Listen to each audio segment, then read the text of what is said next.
قسم دی که پنځپیرانو په کوم ورځ خپل عقیده پیش لا ورځ د دې مذهبي مرګ دی خو زه درله ښکاره کوم نه ان شاء الله. بیا شیخ صفدر صاحب مسلک المنصور راواغستو هغې په تقابل کې هغې په ذات کې د جلته وګوره انا لله و انا الیه راجعون دا په خپلو عوامو خپلو درسونو کې څومره دروغ وایي. هلته د مرګ معنا راوغسته دلته د حیات معنا راوغسته. د مفتي کې بیت الله صاحب عبارت یې نقل کړی دی.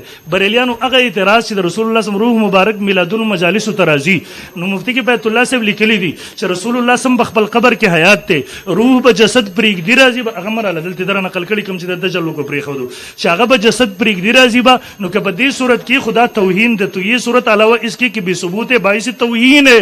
اگر مرګ معنا نه بیانوي الله تعالی درته عقل درکړي والله تعالی درته فهم درکړي دواړه څه وي دام نه مرګ الله بنده دروغ ولي وي هغه خو د حیات وروسته مرګ د روح د جسد سره تعلق دی هغې د مرګ د تعریف سره تعلق شو.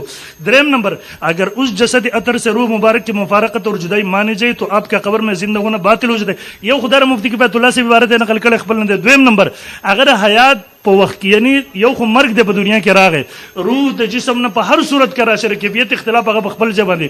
مرګ په دنیا کې راغی هغه خطیر شیخ هم باب لګول ټولو بابونه لګولي. یقین وکړه په دې مناظره کې صرف د جلونو وضاحت کوم چې په کتابونو دروغ وي ټوله مناظره به ختمه شي قسم نه مناظره به سر ته ورسېږي دلیل به پاتې شي.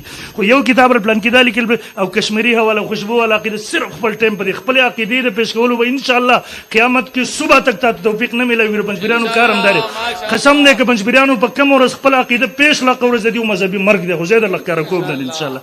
بیا